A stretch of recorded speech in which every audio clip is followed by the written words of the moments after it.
Hello दोस्तों, पिछले video में हमने देखा था राष्ट्रपति के पद रिक्तता तक।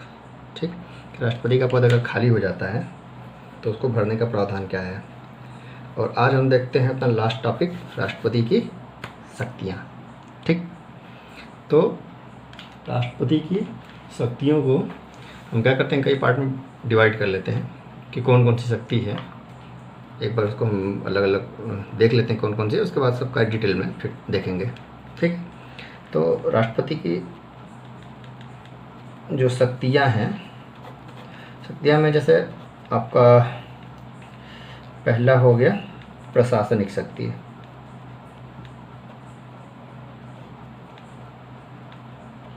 ठीक है, दूसरा हो गया विधायी शक्ति।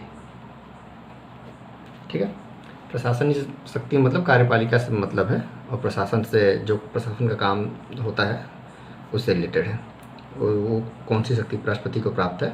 विधायी शक्ति मतलब है कि विधायिका से।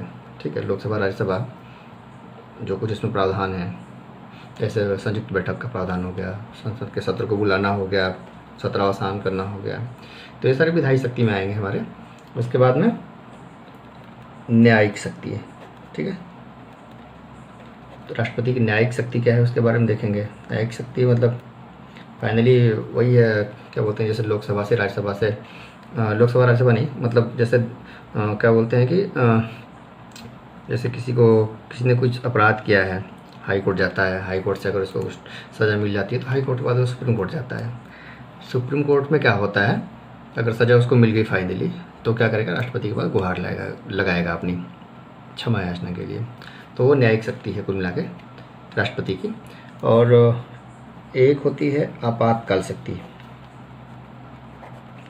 ठीक है, देश में आपातकाल लगाना होता है, देश में या राज्य के देश के किसी भाग में, चाहे वित्तीय आपातकाल हो, तो वो आपातकालीन शक्ति राष्ट्रपति के पास है।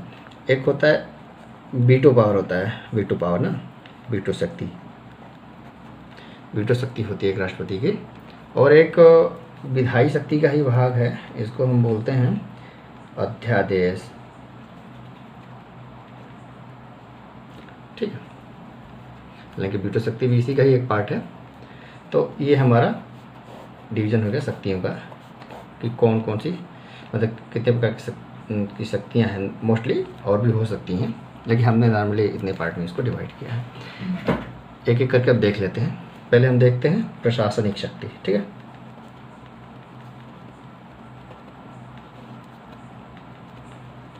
इसको बोल सकते हैं कार्यकारी शक्ति भी साथ में, कार्यकारी शक्ति। ठीक,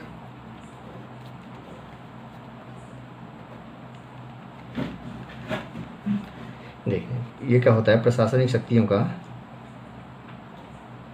राष्ट्रपति क्या करता है कि मतलब अपनी जितनी शक्तियाँ होती हैं, ठीक है, वो विभिन्न मंत्रालयों और विभाग होते हैं जो, उनके द्वारा अपनी शक्तियों का प्रयोग करता है। ठीक, और इसमें देखिए अभी क्या है कि मतलब हमारा जो एक आर्टिकल है, आर्टिकल हमारा 77 है, उसका क्लास 1 है। वो क्या बोलता है कि भारत सरकार, ठीक है ना, भारत सरकार की समस्त कौन से कार्यकारी शक्ति, कार्यपालिका शक्ति, भारत सरकार की समस्त कार्यपालिका शक्ति, वो क्या बोलते हैं उसको, राष्ट्रपति के नाम से की हुई कही जाएगी।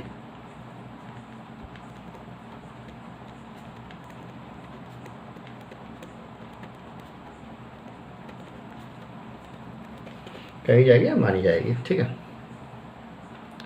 मतलब ये है कि भारत अगर किसी दूसरे के साथ, देश के साथ में कोई समझौता करता है, ठीक है, तो फाइनली भले मोदी जी समझौता करके आ जाएंगे, विदेश में जाएंगे तो किसी देश के साथ कोई भी सैन्य समझौता करके आ जाएंगे, चाहे कोई व्यापार समझौता करके आ जाएंगे, करके आएंगे मोदी जी, लेकिन जो फाइनली साइन होगा वो राष्ट्रपति का ही होगा। ठीक, तो वही है कि भारत सरकार की जो है समस्त कार्यपालिका शक्ति राष्ट्रपति के नाम से की हुई कही जाएगी। ठीक है, और कार्यपालिका शक्ति में राष्ट्रपति के पास में कौन सी शक्ति है, ये नियुक्ति का जो प्रावधान है ना, जो कई सारी नियुक्तियाँ होती हैं वो राष्ट्रपति ही मतलब उनको नियुक्त करता है। तो जैसे पहला हम देख लेते हैं, अपने प्राइम मिनिस्टर हैं, पीएम और उनका मंत्रिपरिषद। ठीक, प्रधानमंत्री और मंत्रिपरिषद की नियुक्ति कौन करता है? राष्ट्रपति करते हैं। प्रधानमंत्री की नियुक्ति तो राष्ट्रपति करते हैं, लेकिन हाँ, मंत्रिपरिषद की भी नियुक्ति राष्ट्रपति ही करते हैं, लेकिन प्रधानमंत्री के सलाह पर। ठीक है, ये कौन से आर्टिकल में हमारा दिया गया है? 75(1) में है। ठीक है, बाकी और बहुत सारे हैं जिनकी नियुक्ति राष्ट्रपति करता है। ठीक है, जैसे हम देख लेते हैं, एक तो प्रधानमंत्री हो गए, इनके मंत्रिपरिषद हो गए। दूसरा हमारे हो गए महान्यायवादी। ठीक है, जिनको हम बोलते हैं अटॉर्नी जनरल ऑफ इंडिया। ठीक, आपके तीसरे हो गए आपके CAG। ठीक है, कैग, महानियंत्रक और महालेखा परीक्षक। ठीक है, CAG की नियुक्ति राष्ट्रपति ही करते हैं। ठीक है, और सुप्रीम कोर्ट और हाई कोर्ट के जो जज होते हैं, ठीक है, की नियुक्ति, सुप्रीम कोर्ट हाई कोर्ट के जो जज होते हैं उनकी नियुक्ति राष्ट्रपति करते हैं। ठीक है, और मतलब इनके जो अगर मुख्य न्यायाधीश होते हैं उनकी नियुक्ति राष्ट्रपति करते हैं सीधा, लेकिन जो अन्य न्यायाधीश होते हैं उनकी नियुक्ति मुख्य न्यायाधीश के सलाह पे राष्ट्रपति करते हैं। ठीक है, और जैसे ये राज्यों के आपके राज्यपाल हो गए, ठीक, और उपराज्यपाल हो गए, राज्यपाल हो गए, उपराज्यपाल हो गए। ठीक, अब आते हैं हमारे क्या है, चुनाव होता है ना, निर्वाचन आयोग। तो मुख्य निर्वाचन आयुक्त और उनके साथ में जो अन्य आयुक्त होते हैं, अन्य आयुक्त। ठीक, यूपीएससी की परीक्षा कौन कराता है? अरे IAS की परीक्षा यूपीएससी कराता है ना। तो जो UPSC, union public service commission, ठीक है, संघ लोक सेवा आयोग, जो इसके जो अध्यक्ष होते हैं, ठीक है, और बाकी सदस्य जो होते हैं, इनकी नियुक्ति भी कौन करता है? राष्ट्रपति भी करता है। और एक और है, जैसे वित्त आयोग। ठीक है, जो वित्त आयोग का अध्यक्ष होता है, इसकी नियुक्ति कौन करता है? राष्ट्रपति ही करते हैं। बाकी और भी कुछ हो सकते हैं, जो हो सकता है छूट गया है कुछ और, लेकिन इतने मेन हैं पदाधिकारी जिनकी नियुक्ति कौन करता है? राष्ट्रपति करता है। ठीक है, तो ये हमारा हो गया प्रशासनिक शक्ति, मतलब हमारा प्रशासनिक शक्ति खत्म हो गया। अब दूसरा हम देखते हैं अपने विधायी शक्ति। ठीक है, मतलब विधायिका से संबंधित जो शक्तियाँ हैं उसको देखते हैं।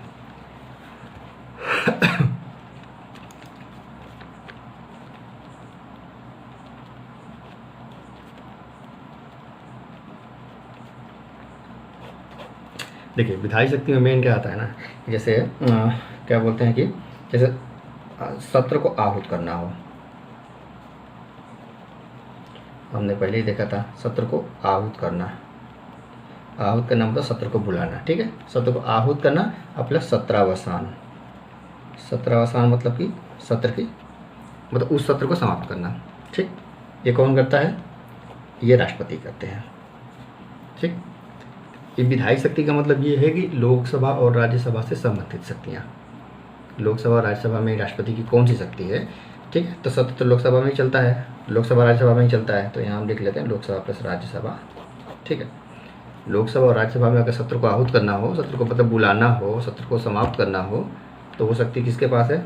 ठीक है, राष्ट्रपति के पास है। आर्टिकल इसका 85 है। ठीक है, आर्टिकल 85 में है। फिर हमारा क्या होता है कि एक संयुक्त बैठक होता है, हमने देखा था लास्ट वीडियो में, संयुक्त बैठक का प्रावधान किस में है? आर्टिकल 108 में। संयुक्त बैठक मतलब क्या होता है कि अगर लोकसभा राज्यसभा में कोई गतिरोध हो जाता है, मतभेद हो जाता है, तो उस स्थिति में क्या होता है कि संयुक्त बैठक बुलाया जाता है। और संयुक्त बैठक केवल साधारण विधेयक और वित्त विधेयक के मामले में बुलाया जाता है। वो धन विधेयक और संविधान संशोधन विधेयक। ठीक, विधेयक हमारे 4 तरह के होते हैं, तो साधारण विधेयक हो गया, धन विधेयक हो गया, वित्त विधेयक हो गया और संविधान संशोधन विधेयक। संविधान संशोधन और धन विधेयक के मामले में संयुक्त बैठक नहीं बुलाई जाती है, केवल साधारण और वित्त विधेयक के मामले में संयुक्त बैठक बुलाई जाती है। ठीक, तो ये शक्ति किसके पास है? राष्ट्रपति के पास ही है। मतलब बैठक बुलाता राष्ट्रपति है, लेकिन पूछेगा कि नहीं इसका अध्यक्ष कौन होता है, मतलब उसको हेड कौन करता है, तो लोकसभा अध्यक्ष करता है। ठीक है, संयुक्त बैठक में इसको हमने पिछली वीडियो में देख लिया है। ठीक है, और अब देखिए ये जो हमारा राज्यसभा में क्या होता है कि 12 सदस्य होते हैं ना, वो क्या होते हैं, नॉमिनेट होते हैं, मतलब मनोनीत होते हैं। कौन करता है इनको, राष्ट्रपति ही करता है। 12 सदस्यों को मनोनीत करता है। पहले लोकसभा में भी 2 सदस्य थे, तो उनको भी राष्ट्रपति ही करता था। ठीक, तो ये मतलब 12 सदस्यों का मनोनयन कौन करता है राज्यसभा में, ये राष्ट्रपति ही हमारे करते हैं। ठीक है, और हमने अभी एक देखा था ना, क्या बोलते हैं क्या बोलते हैं, अध्यादेश। ठीक है, अध्यादेश राष्ट्रपति ही लाते हैं। अध्यादेश मतलब ये होता है कि अगर संसद के सत्र नहीं चल रहे हों, एक या दोनों, अगर एक भी चल रहा हो तो एक से तो एक पास होने से कोई फ़ायदा नहीं, क्योंकि दूसरा तो बंद है, या दोनों सत्र ही बंद हों।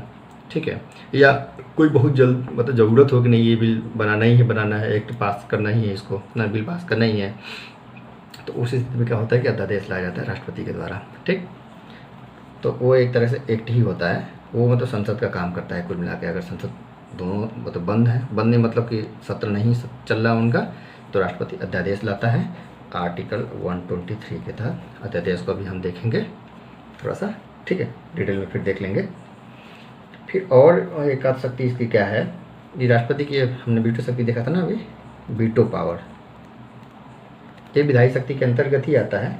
ठीक है, और एक दो कुछ और भी इसके पावर हैं, जैसे राज्यों का निर्माण जब होता है ना, आर्टिकल 3 में हमारे, आर्टिकल 3 भारतीय संविधान के आर्टिकल 3 में क्या है कि नए राज्यों के निर्माण से संबंधित है ना, मतलब कि देश के अंदर ही, जैसे अगर कोई राज्य है उसको तोड़ कर 2 नए राज्य बनाने हों, ठीक, तो राज्य से तो कोई मतलब होता नहीं है, राज्य को एक बार पूछ लिया जाता है बस, बाकी राज्य सहमति दे न दे उससे कोई मतलब नहीं होता है।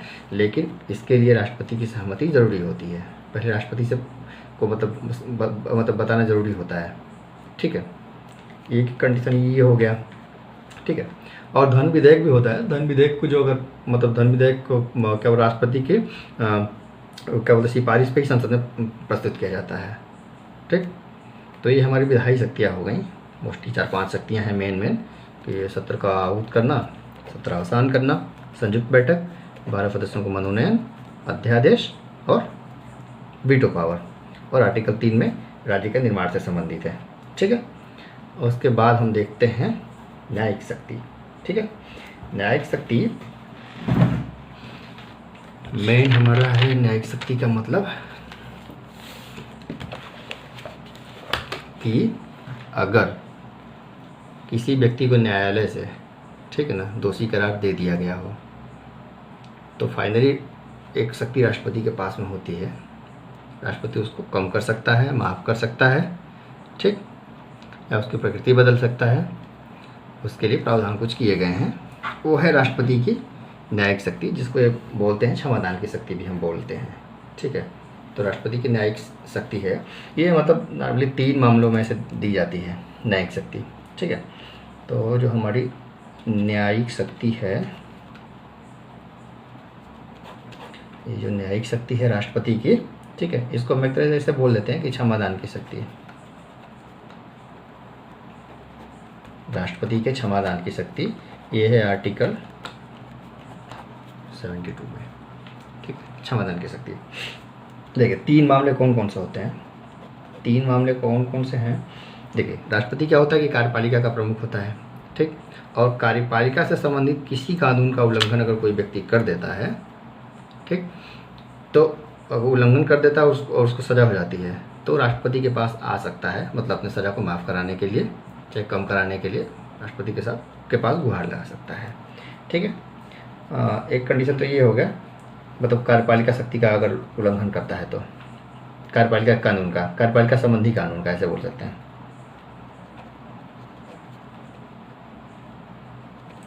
कार्यपालिका संबंधित कानून का उल्लंघन किया हो और उसे सजा मिली हो।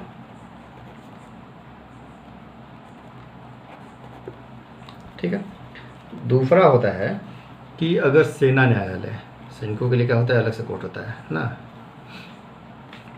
तो अगर सेना न्यायालय द्वारा, ठीक है, दंड दिया गया हो, ठीक, एक तो कार्यपालिका से संबंधित है, कार्यपालिका संबंधित किसी कानून का अगर उल्लंघन किया है, सज़ा मिली है, तो राष्ट्रपति के पास आ सकता है, राष्ट्रपति के पास शक्ति है उसको माफ़ करने की, ठीक। दूसरा क्या है कि अगर सैन्य न्यायालय द्वारा अगर कोई सज़ा दी गई हो किसी सैनिक को, ठीक, वो आ सकता है। और तीसरा जो बचता है कि मतलब सभी मामले हों, चाहे सैन्य हो चाहे कार्यपालिका से संबंधित हो, जिसमें मृत्यु दंड दिया गया हो, ठीक है। अगर ये 3 कंडीशन है ना, तो कोई व्यक्ति राष्ट्रपति के पास जा सकता है क्षमा याचना के लिए, ठीक है। देखिए इसमें होते हैं हमारे क्या बोलते हैं, अलग अलग मतलब क्षमादान की शक्ति राष्ट्रपति के पास है, अलग अलग तरह की है, ठीक है, अलग अलग प्रकार की है, ऐसे बोल सकते हैं। तो जैसे पहला प्रकार इसका ये है लघुकरण, ठीक है। लघुकरण मतलब इसको इंग्लिश में बोलते हैं कम्यूट, ठीक है। लघुकरण का सीधा सीधा मतलब यही होता है कि इसमें क्या होता है कि जो मतलब लघुकरण की जो शक्ति राष्ट्रपति के पास है, इसमें क्या होता है कि जो सज़ा होती है, सज़ा की जो प्रकृति होती है ना, प्रकृति को ही क्या बदल दिया जाता है।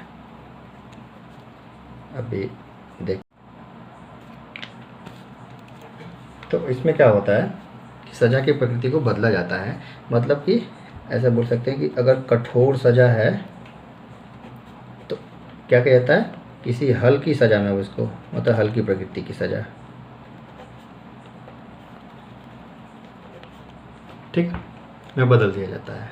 कठोर सज़ा जैसे ऐसे देख सकते हैं कि मृत्यु दंड है, ठीक है, इसको किस में बदल दिया जाए, आजीवन कारावास में। हालांकि आजीवन कारावास भी तो उसको रहना ही है, हैं?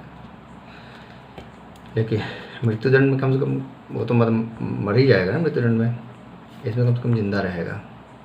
तो ये कठोर सज़ा हुई, ये हमारी हल्की सज़ा हुई, ठीक।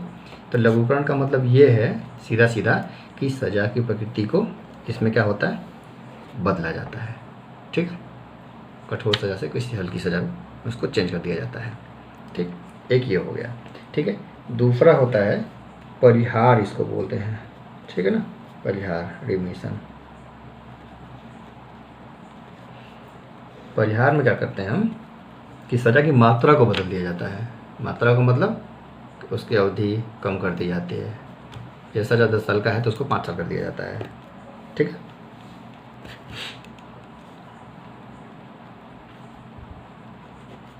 सज़ा की मात्रा, ठीक, को बदलना। अगर इसको आप लोग याद रखेंगे, मेन पॉइंट यही है समझने का। लघुकरण है तो सज़ा की प्रकृति को बदला जाता है, कठोर सज़ा से हल्की सज़ा में। परिहार में क्या होता है, इसमें मात्रा होता है, इसमें क्या होती है, प्रकृति होता है, ठीक है। प्रकृति मतलब एक रूप से दूसरे रूप में चेंज किया जाता है। और इसमें क्या होता है, मात्रा वाले में क्या होता है कि जो इसका जो सज़ा का जो समय है उसको अगर ज़्यादा है तो उसको कम कर देते हैं, ठीक है। जैसे अगर 10 साल की सज़ा है तो इसको चेंज करके हम कितना कर देंगे, 5 साल में कर देंगे, ठीक। अब आइए देखते हैं। और तीसरा हम क्या है, एक इसको बोलते हैं विराम, ठीक है। विराम मतलब रिस्पाइट। ये भी क्या करता है कि सज़ा की मात्रा को भी मतलब बदलता है, ठीक है। सज़ा को ये भी कम करता है, लेकिन इसमें क्या होता है कि ये किसी विशेष परिस्थिति में, कंडीशन में, ठीक है। विशेष परिस्थिति में क्या करता है, सज़ा की मात्रा को कम करता है, ठीक है। मतलब जैसे विशेष परिस्थिति का मतलब क्या हुआ, जैसे कोई लेडी से प्रेग्नेंट है, हैं?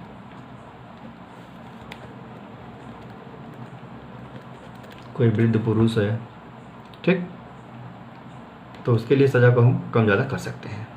मतलब उसकी स्थिति अलग है, परिस्थिति अलग है, ठीक है। अब माँ के दोस्त के लिए बच्चे को तो सज़ा दे नहीं सकते हैं, तो इस कंडीशन में क्या होता है, सज़ा कम कर दिया जाता है। मृत्युदंड है तो उसको भी बदल के आजीवन कारावास में कर सकते हैं, इसको विराम को, ठीक है।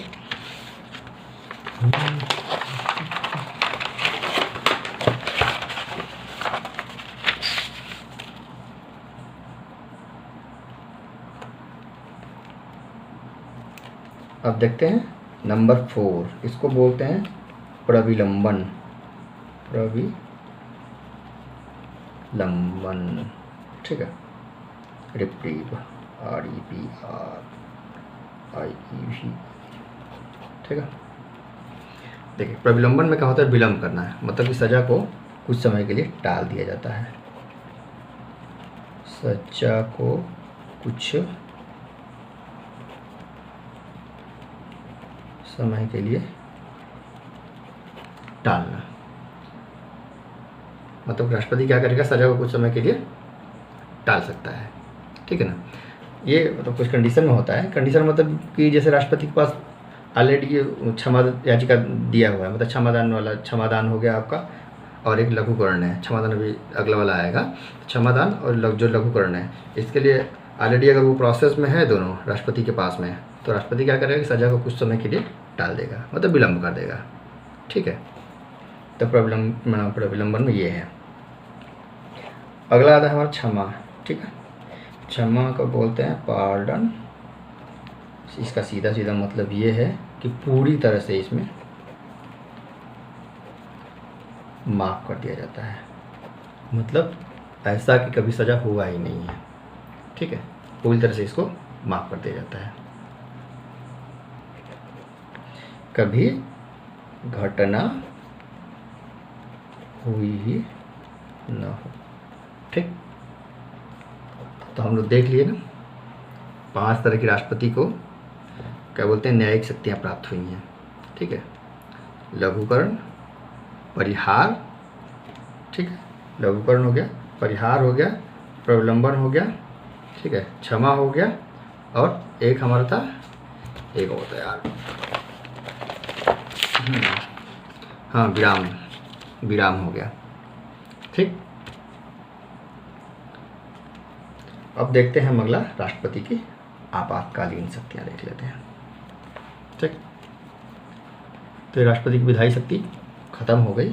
5 तरह के राष्ट्रपति को विधायी शक्ति मिली हुई है, ठीक है। अब देखते हैं आपातकालीन शक्ति।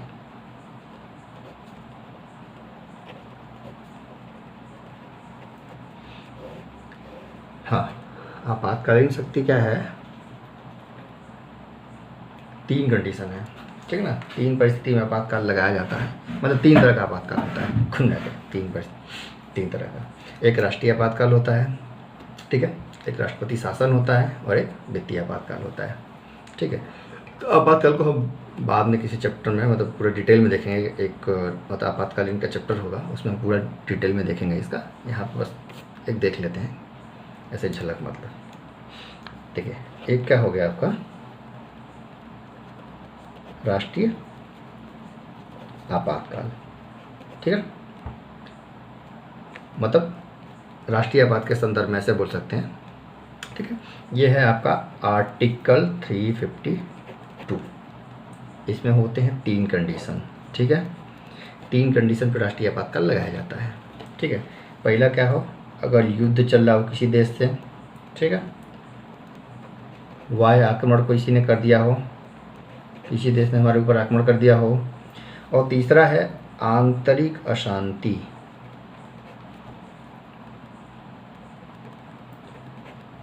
इंदिरा गांधी ने जो इमरजेंसी लगाया था 75 में, वो आंतरिक अशांति बता के लगाया था, ठीक। आपने मतलब किसने पूछा कि आपने क्यों लगाया है, तो वो बोली आंतरिक अशांति है, ठीक है, हमारे खिलाफ गुटबाजी चल रही है, ठीक।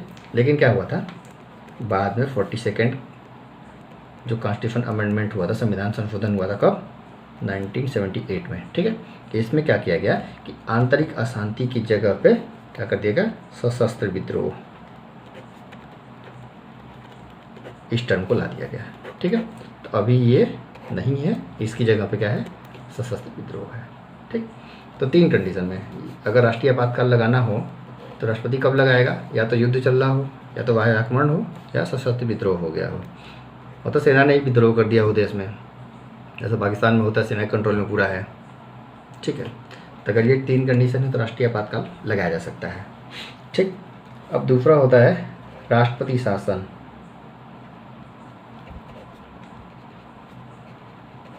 किसी राज्य में लगाते हैं इसको, ठीक है।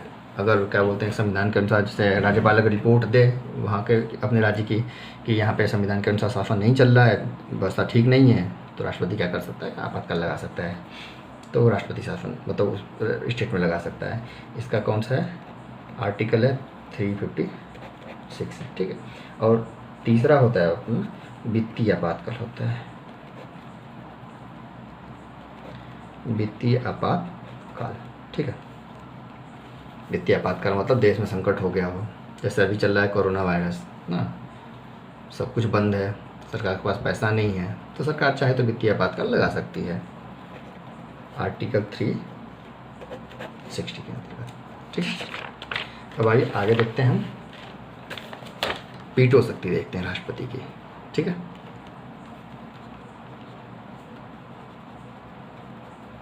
राष्ट्रपति की वीटो शक्ति क्या है, ठीक है। हाँ देखिए, वीटो शक्ति क्या होता है राष्ट्रपति को, राष्ट्रपति की मतलब देखिए क्या होता है कि पहले, हाँ एक तो पहले ये देख लेते हैं कि बिल, जैसे कोई बिल है, बिल को बोलते हैं विधेयक, ठीक है। बिल पहले जो जाता है लोकसभा में या राज्यसभा में, दोनों में से कहीं एक जाएगा, ठीक है। यहाँ से फिर कहाँ जाएगा, फिर अगर लोकसभा में तो राज्यसभा में जाएगा, राज्यसभा में है तो लोकसभा में जाएगा, ठीक। अगर कोई बिल लोकसभा में या राज्यसभा में गया, यहाँ से पास हो गया, फिर कहाँ जाएगा, फिर राज्यसभा या लोकसभा में जाएगा। अगर लोकसभा में है तो राज्यसभा में ना, मतलब अगर लोकसभा में पहले बिल को लाया गया है तो राज्यसभा में जाएगा, अगर राज्यसभा में बिल को पहले लाया गया है तो फिर वो लोकसभा में जाएगा। यहाँ से पास होने के बाद फिर कहाँ जाएगा, ये राष्ट्रपति के पास जाएगा, ठीक है। राष्ट्रपति साइन कर दिए तो ये बन गया एक्ट, ठीक, अधिनियम। तो मतलब बिल क्या है, लोकसभा मतलब बिल क्या है, संसद, ये तीनों मिला के हम संसद बोलते हैं ना।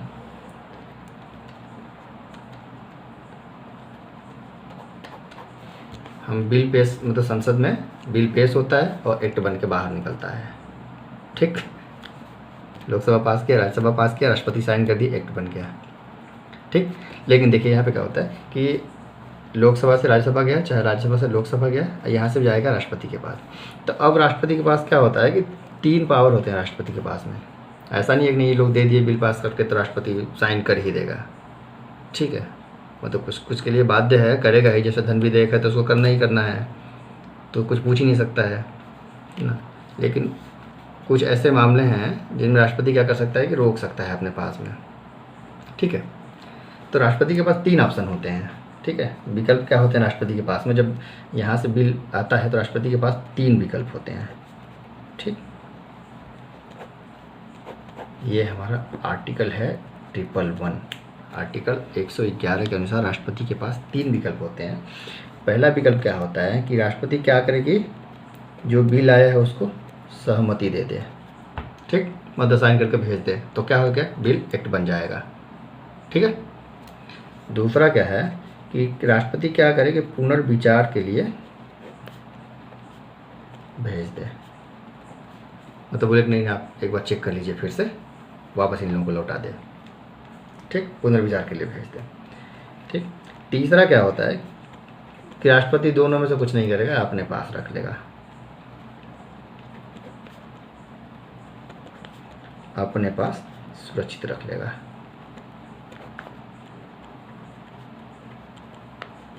ठीक।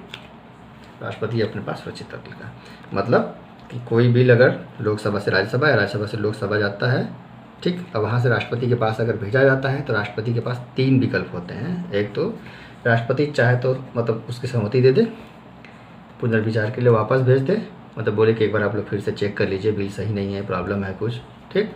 या तो राष्ट्रपति क्या करे, कुछ लगे प्रॉब्लम ही है कुछ बहुत ज़्यादा, तो अपने पास ही रख लेगा उसको, ठीक, ठीक है। अभी पास रख लेने वाले में क्या है ना, इसमें क्या बताया गया है, संविधान में प्रावधान क्या है, बस इतना ही प्रावधान है कि राष्ट्रपति मतलब यथाशीघ्र फाइल को अपने पास, मतलब जो बिल है उसको मतलब साइन करके सदन को लौटा दे, कोई टाइम का बाउंडेशन नहीं है कि 2 दिन, 10 दिन, 20 दिन, 1 महीना, 6 महीना, साल भर, 10 साल, 20 साल, ऐसा कोई प्रावधान है नहीं।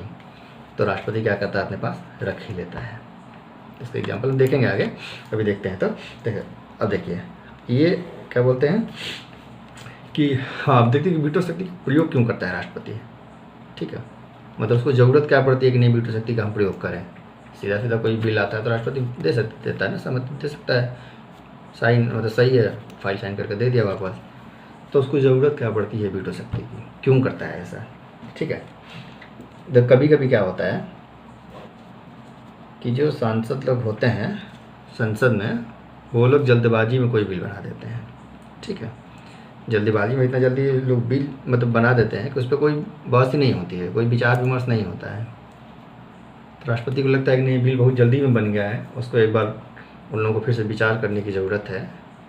ठीक, तो इसके लिए वीटो शक्ति का प्रयोग करता है। एक कंडीशन और है कि अगर कोई बिल ऐसा बन गया है, उसमें क्या है कि संविधान की मूल भावना, ठीक है, जैसे मूल अधिकारों का मान लीजिए कोई उल्लंघन हो रहा है, तो उस कंडीशन में भी राष्ट्रपति के पास मतलब ये कंडीशन है, एक ये भी कंडीशन है कि राष्ट्रपति उसका मतलब वीटो शक्ति का प्रयोग कर सकता है ऐसे मामलों में। तो 2 मामले हमारे हुए। एक मामले ये क्या हुआ कि अगर जल्दीबाजी में कोई, ठीक है, जल्दीबाजी में बिना विचार विमर्श के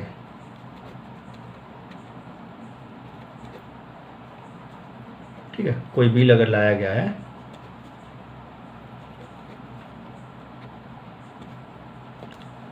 तब राष्ट्रपति वीटो शक्ति अपना लगाता है।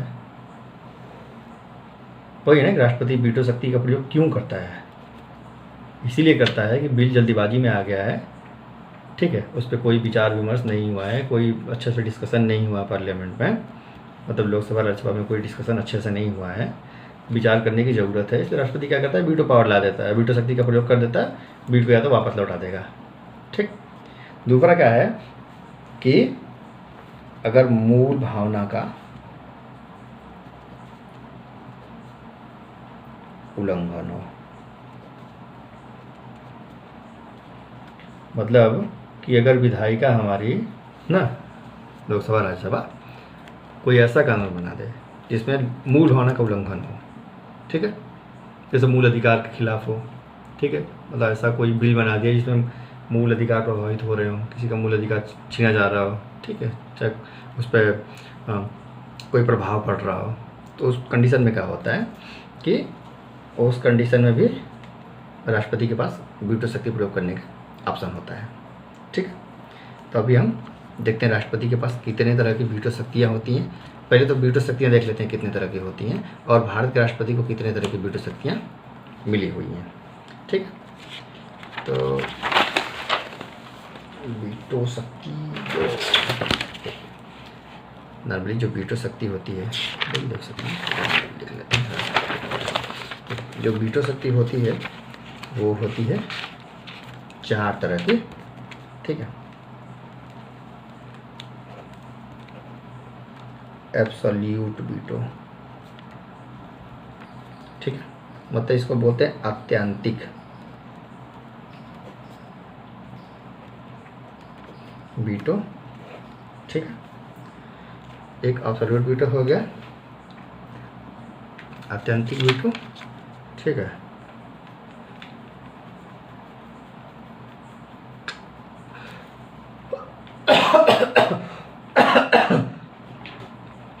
एक होता है हमारा क्या बोलते हैं, सस्पेंसिव।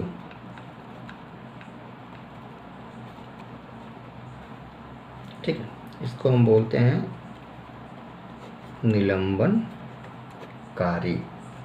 ठीक, और तीसरा होता है हमारा क्वालिफाइड वीटो। ठीक है, विशेषित इसको शायद बोलते हैं, विशेषित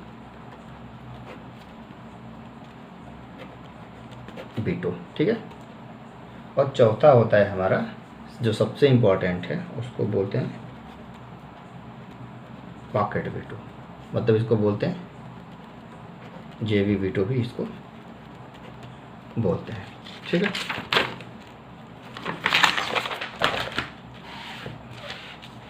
तो अब एक एक करके देख लेते हैं वीटो शक्तियाँ। ठीक, पहली वीटो शक्ति हमारी क्या है? एब्सोल्यूट वीटो, मतलब आत्यंतिक वीटो।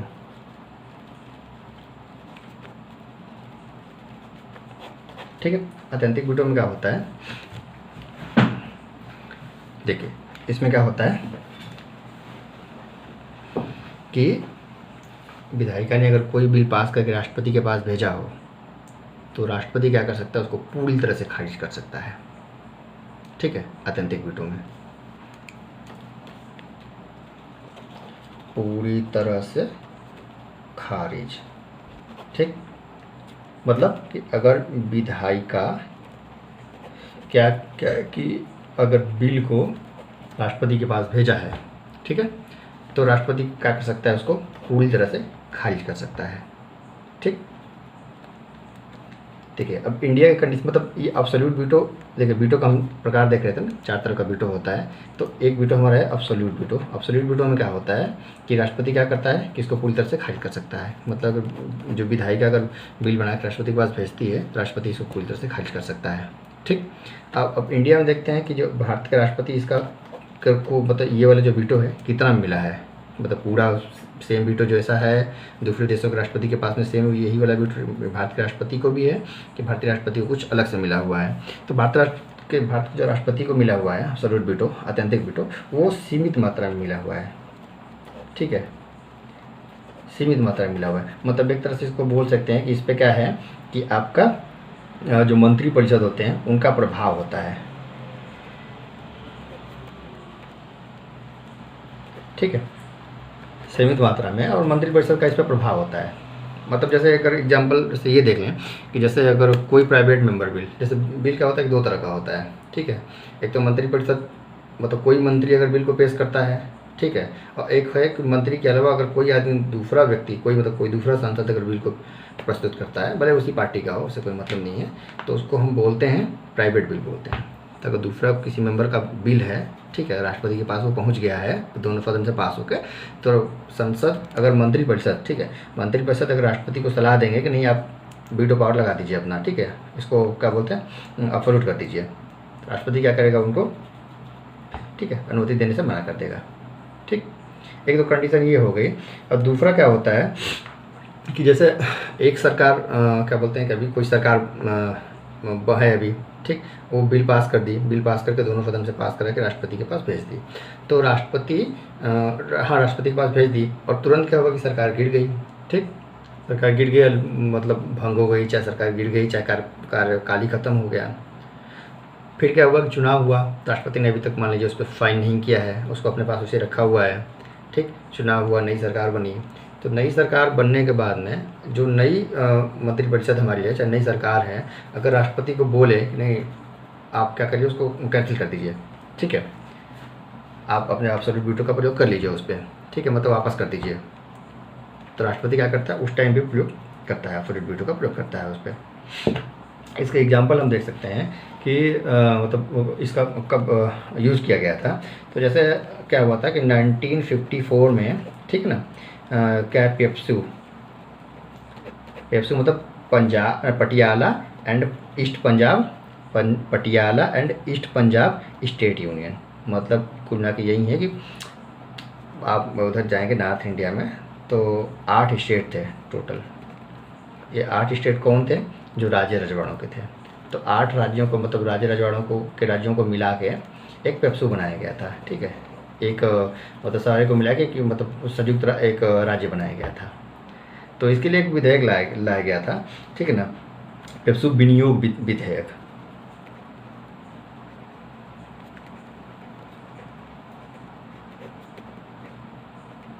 पेप्सू विनियोग विधेयक 1954। ठीक, तो उस टाइम क्या हुआ था कि वहाँ पे राष्ट्रपति शासन लगा हुआ था। ठीक,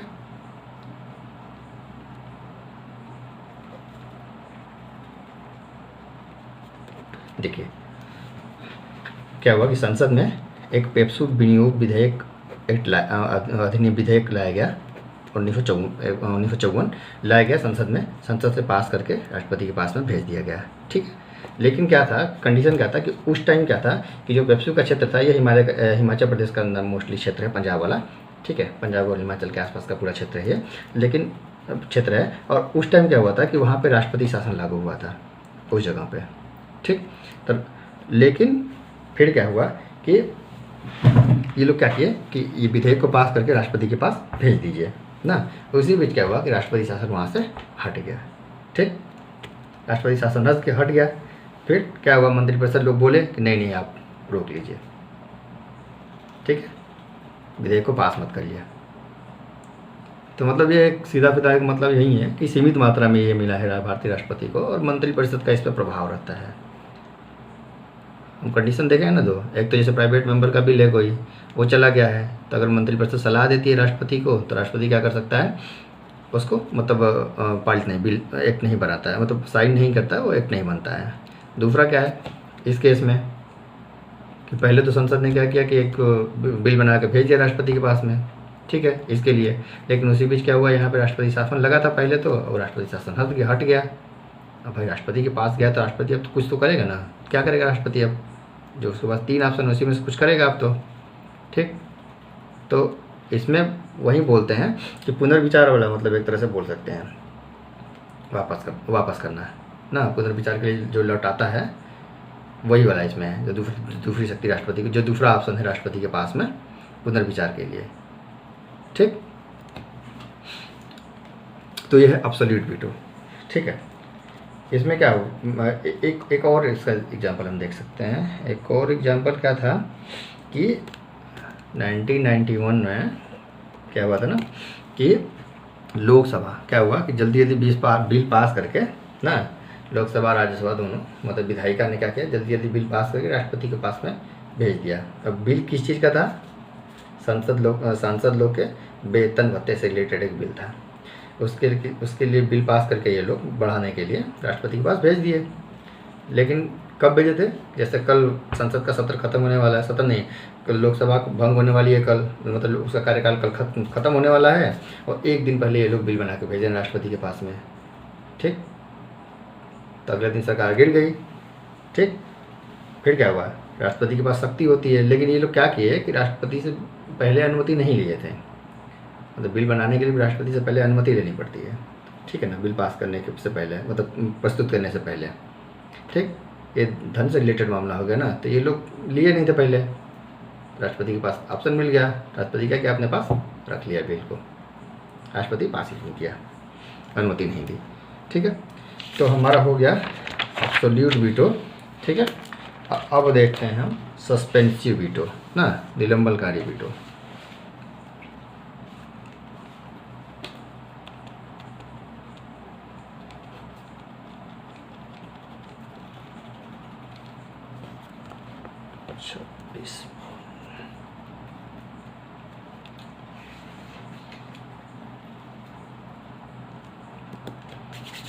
निलंबनकारी वीटो का सीधा सीधा मतलब ये है कि ये होता है पुनर्विचार के लिए लौटाना,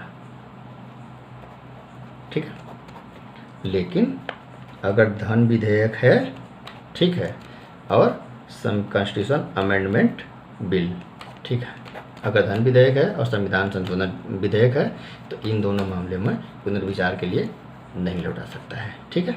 बाकी जो साधारण विधेयक है अगर है और वित्तीय विधेयक है तो उन मामलों में राष्ट्रपति क्या करता है कि पुनर्विचार के लिए लौटा सकता है, ठीक है। लेकिन अगर दोबारा संसद भेजती है इनको, अरे संसद बोलते हैं विधायिका, अगर इनको दोबारा भेजती है तो राष्ट्रपति को देना ही पड़ता है सहमति, ठीक है। तीसरा, ये तो हमारा दूसरा हो गया, इसमें कुछ ज़्यादा नहीं है। तीसरा होता है पॉकेट वीटो, ठीक है।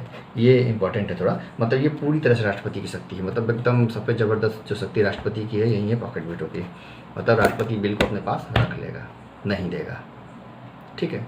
एक आया था केस था, क्या बोलते हैं, 1984 में 86 में जो भारतीय डाकघर अधिनियम के लिए आया था ना, डाकघर अधिनियम विधेयक एक आया था। उसमें क्या था कि कुछ ऐसे प्रावधान थे जो प्रेस की स्वतंत्रता को ना, प्रेस की स्वतंत्रता के विरुद्ध थे, ठीक। तो उसमें क्या कह रहे कि राष्ट्रपति थे उस टाइम ज्ञानी जैल सिंह, ठीक, उसके पक्ष में नहीं थे, वो नहीं चाहते थे बिल पास हो, वो क्या किया उसके बाद पॉकेट वीटो लगा दिए, वो बिल बन ही नहीं पाया वो उनके पास सुरक्षित रह गया वैसे ही, ठीक है। और तीसरा होता है एक लास्ट हमारा है क्वालिफाइड, ठीक है, विशेषित, ठीक है। ये क्या है कि भारत के राष्ट्रपति को ये नहीं मिला है, ठीक है। ये ऊपर के जो 3 हमने देखे हैं, निलंबनकारी और पॉकेट वीटो और ऑब्सोल्यूट वीटो, 3 वीटो ही भारतीय राष्ट्रपति को है। ये जो क्वालिफाइड वीटो है, ठीक है, ये भारतीय राष्ट्रपति को नहीं मिला है, ये अमेरिका के राष्ट्रपति को मिला हुआ है। इसमें क्वालिफाइड वीटो में क्या होता है कि कुल मिला के इसमें संसद की शक्ति है ना, संसद मतलब क्या बोलते हैं, विधायिका की शक्ति है। विधायिका क्या करता है ना कि विशेष बहुमत से राष्ट्रपति ने अगर वीटो भी लगा दिया तो ये क्या करेगा, फिर से ना उसको मतलब विशेष बहुमत से उसको खारिज कर सकता है, वीटो को, विधायिका खारिज कर सकता है वीटो को, ठीक। तो ये भारतीय राष्ट्रपति के पास में ये पावर, मतलब ये वीटो पावर राष्ट्रपति को, भारतीय राष्ट्रपति को नहीं दिया गया है, ठीक है। अब हमारा बचता है एक अध्यादेश, ठीक है।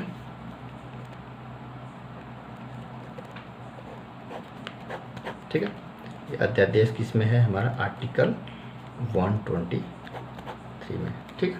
अध्यादेश की बात की गई है, आर्टिकल 123 में अध्यादेश की बात की गई है। देखिए इसमें क्या होता है, ये कहाँ से लिया गया है अध्यादेश की शक्ति, गवर्नमेंट ऑफ इंडिया एक्ट, ठीक है, भारत सरकार अधिनियम 1935 से लिया गया है। इसका प्रावधान कहाँ से लिया गया है, अध्यादेश की शक्ति कहाँ से ली गई है, भारत सरकार अधिनियम 1935 से। बाद में अगर संविधान का पढ़ेंगे, स्टार्टिंग स्रोत के बारे में जब पढ़ेंगे तो वहाँ देखेंगे कि कौन सा चीज़ किस देश के संविधान से लिया गया है। तो जो अध्यादेश की शक्ति है वो गवर्नमेंट ऑफ इंडिया एक्ट 1935 से ली गई है अध्यादेश की शक्ति, ठीक है। ये क्या है, विधायी शक्ति है। हम पहले जब मैं बता रहा था, इसे ग्राफ बनाया था आगे तो डायग्राम, तो उसमें देखे थे हम लोग कि एक विधायी शक्ति ही है वो, ठीक है। इसका प्रयोग राष्ट्रपति ही करता है, ठीक है। इसमें 2 कंडीशन होते हैं, राष्ट्रपति मतलब कब करता है इस सब का प्रयोग, लिख सकते हैं कि राष्ट्रपति कब प्रयोग करता है, ठीक है। तो एक तो ये होता है कि सदन, ठीक है, एक या दोनों, ठीक है, सत्र में न हो, ठीक है। और दूसरा कंडीशन क्या होता है कि अगर तत्काल, ठीक है, संविधान निर्माण की जरूरत होती है,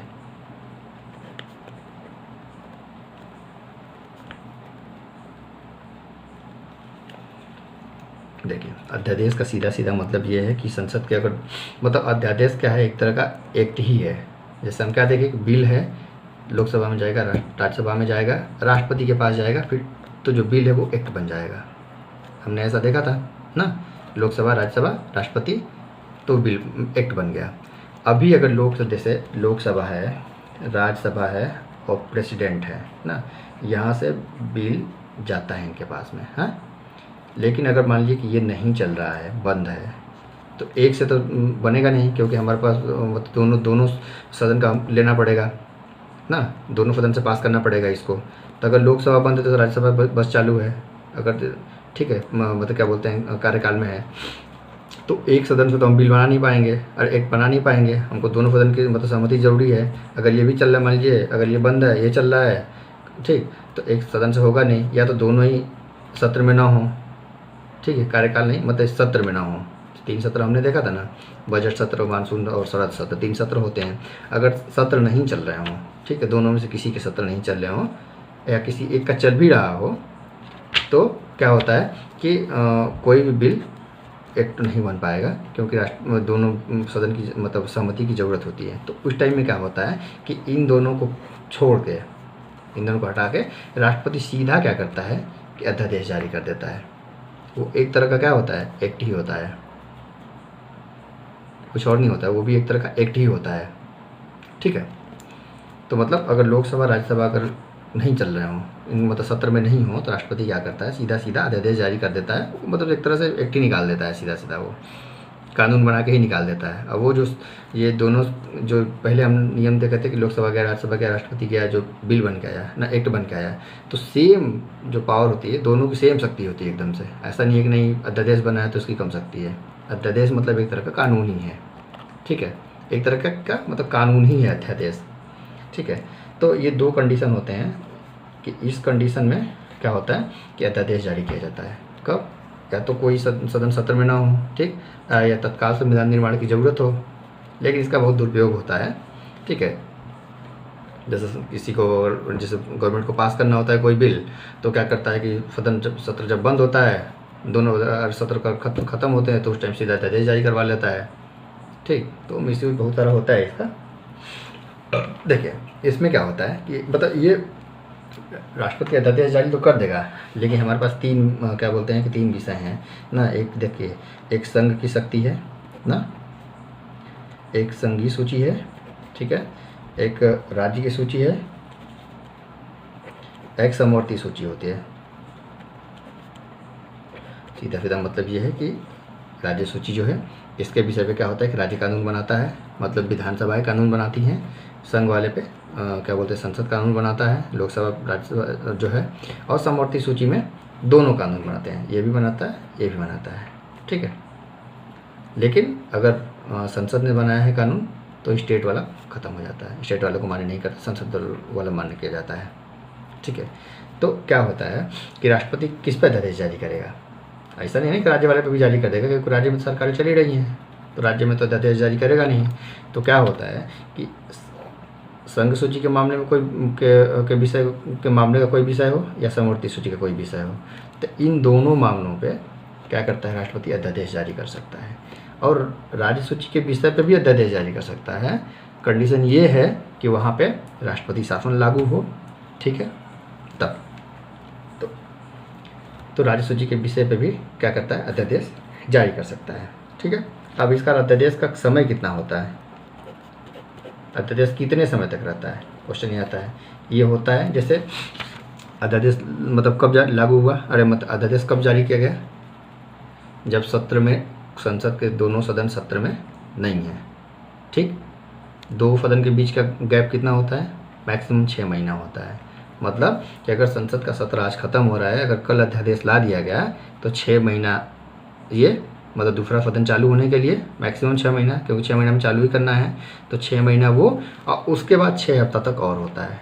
तो ऐसे बोल सकते हैं 6 माह प्लस 6 सप्ताह, ठीक है, इतना समय होता है मैक्सिमम। अगर एक बार सत्र चालू हो गया, 6 माह तो मान लीजिए सत्र बंद है, ठीक, अगर सत्र चालू हो गया तो 6 सप्ताह और मिल जाएगा सत्र को, ठीक है। अगर दोनों सत्र बारी बारी से चलते हैं तो जो बाद वाला सत्र होगा उससे 6 हफ्ता काउंट किया जाता है, ठीक है। और एक हाँ अध्यादेश तो इतना ही है, अध्यादेश सब कुछ और है नहीं। और एक राष्ट्रपति के पास में क्या है, एक वो है सलाहकारी शक्ति राष्ट्रपति को मिली है, 143 आर्टिकल में है। वो क्या है कि राष्ट्रपति क्या बोलते हैं सुप्रीम कोर्ट से कोई भी सलाह ले सकता है, ठीक है। ये हो गई सलाहकारी शक्ति। और एक चीज़ और हम देख लेते हैं, क्या करते हैं सारा आर्टिकल हम एक जगह देख लेते हैं, या कुछ और फैक्ट भी हैं थोड़े से, हालांकि वीडियो तो लंबा हो जाएगा, लेकिन ठीक है थोड़ा सा 5 मिनट में पूरा देख लेते हैं। क्वेश्चन कुछ पूछा हुआ है यूपीएससी में। एक कि पहले ये पूछा है कि ये मतलब बिहार पीसीएस में क्वेश्चन आया हुआ है कि क्या बोलते हैं मतलब कौन सा प्रथम व्यक्ति था जो बिहार का कौन सा व्यक्ति था जो राष्ट्रपति बना था, तो राजेंद्र प्रसाद थे, ठीक है।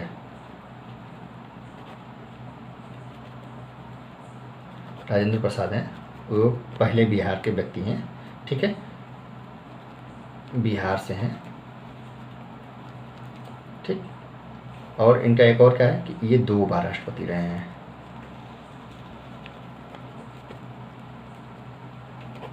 ठीक। तो राजेंद्र प्रसाद के बारे में क्या है कि ये बिहार से व्यक्ति हैं, मतलब बिहार से हैं, और ये 2 बार राष्ट्रपति रहे हैं, ठीक है। और दूसरा एक क्वेश्चन और पूछा हुआ है कि सर्वसम्मति से, ठीक है ना,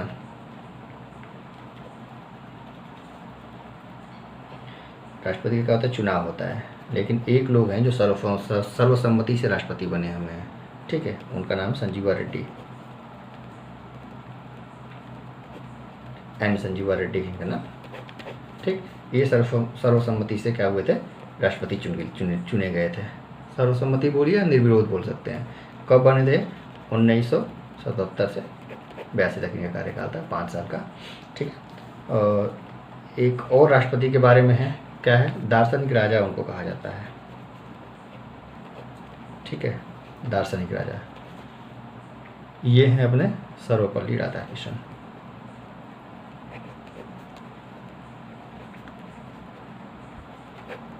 ठीक है। और एक राष्ट्रपति के बारे में और एक क्वेश्चन पूछा गया है, मिसाइल मैन किससे कहते हैं? ये तो सब लोग जानते ही होंगे,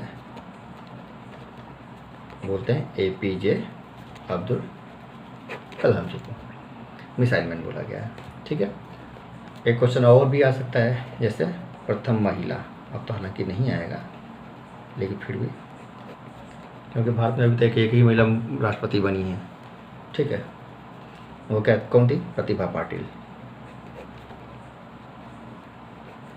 ठीक है, प्रतिभा देवी सिंह पाटिल। तो ये कुछ क्वेश्चन है राष्ट्रपति से जो रिलेटेड है। बाकी राष्ट्रपति का कार्यकाल आप लोग देख लीजिएगा, कौन राष्ट्रपति कब बना है। हालांकि राष्ट्रपति का आसान याद करना बहुत आसान है, क्योंकि सबका कार्यकाल 5-5 साल का है। 2 हैं, जो 2 मुस्लिम राष्ट्रपति हैं, एक 2 साल में मर गए, एक 3 साल में मर गए, तो 2-3 मिला के वो भी 5 हो गया।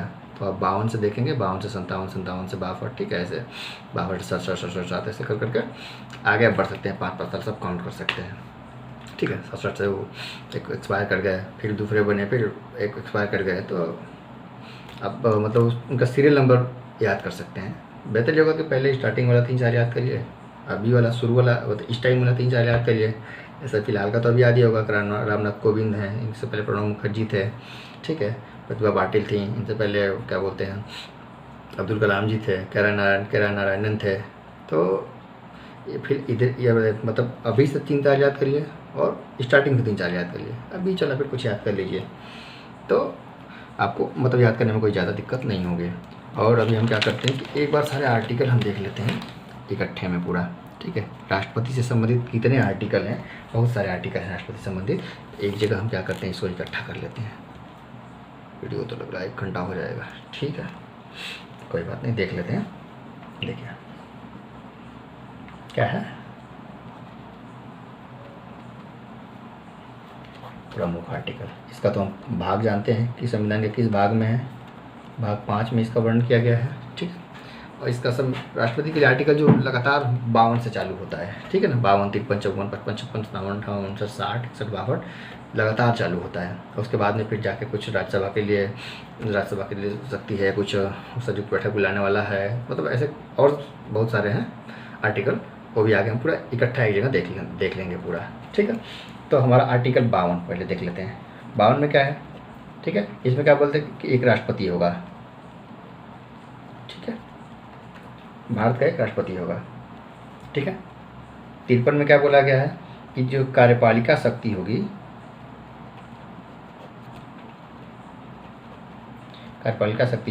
राष्ट्रपति में निहित होगी।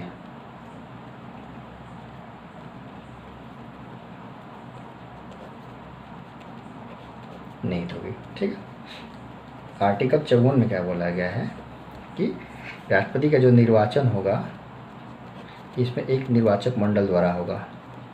ठीक है, हम देखे थे निर्वाचक मंडल में कौन कौन शामिल होता है, कौन कौन शामिल नहीं होता है। 55 में क्या है कि चुनाव का तरीका क्या था। ठीक है, कैसे चुनाव होगा, जो हम देखे थे ना एकल मत संक्रमण पद्धति से। ठीक, 55 ये हो गया हमारा। ठीक है, 56 क्या था हमारा, पदावधि के बारे में था कि कार्यकाल कितना होगा। ठीक है, 5 सालों का कितना होगा, कम होगा, ज़्यादा होगा, इसके बारे में था। ठीक है, 57 था, 57 क्या था, पुनर्निर्वाचन के बारे में था। पुनर्निर्वाचन,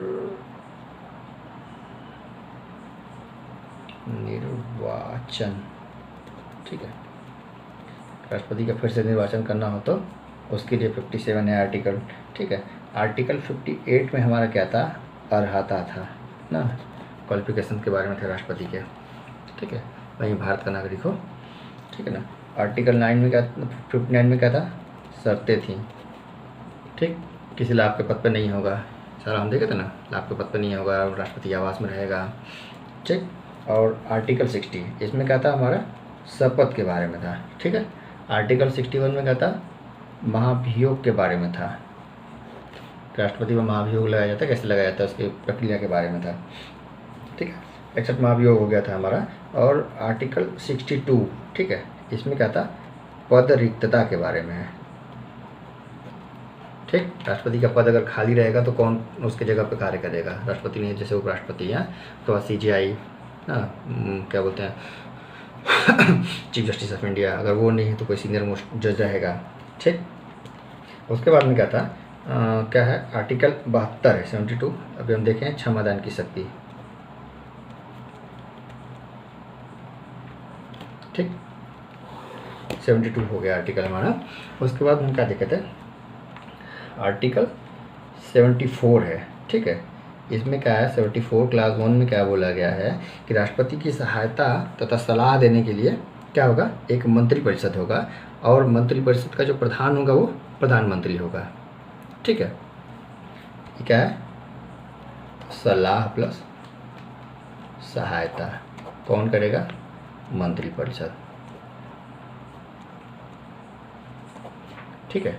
और एक और अभी हम देखे थे 75(1) में क्या था, इसमें पीएम और जो उनके मंत्रिपरिषद है, काउंसिल ऑफ मिनिस्टर, ठीक है, इनकी नियुक्ति कौन करता है, राष्ट्रपति करता है, ठीक है। फिर आर्टिकल हमारा 77 है, ठीक है। इसमें क्या था, राष्ट्रपति की प्रशासनिक शक्तियाँ, जो हमने पहले शक्ति राष्ट्रपति की देखी थी पहली वाली, प्रशासनिक शक्ति के बारे में आर्टिकल 77 में बताया गया है, ठीक है। आर्टिकल जो 85 है उसमें क्या भी हम देखें हैं, 17 अवसान विधायी शक्ति में, 17 अवसान और सत्र आहूत करना, ठीक है, किसमें है, आर्टिकल 85 में है, ठीक है। उसके बाद क्या देखते हैं, अरे हाँ, एक 80 वाला तो छोटी है हमारा, 80 में क्या है कि जो 12 मनोनीत सदस्य होते हैं उनके बारे में बताया गया है, मनोनीत सदस्य के बारे में, ठीक। फिर हमारा आता है आर्टिकल 108 है, इसमें क्या होता है, संयुक्त बैठक के बारे में बताया गया है, ठीक। फिर है आर्टिकल 123, अभी हम देखें कौन सा था, अध्यादेश के बारे में, ठीक है। अब है क्या बोलते हैं, 3 हमारे पास है 356 जो राष्ट्रपति शासन है, नहीं 352 राष्ट्रपति शासन है, 356 है 356 है हमारा, क्या बोलते हैं क्या बोलते हैं, अरे नहीं, ये राष्ट्रीय आपातकाल है, ये राष्ट्रपति शासन है, राष्ट्रीय आपातकाल, राष्ट्रीय आपातकाल से संबंधित आर्टिकल 352 और राष्ट्रपति शासन से, राष्ट्रपति शासन क्या होता है कि राज्य में लगाया जाता है ना, और राष्ट्रीय आपातकाल पूरे देश में, देश किसी हिस्से में लगाने के लिए होता है राष्ट्रीय आपातकाल। और 360 में हमारा क्या है, वित्तीय आपातकाल।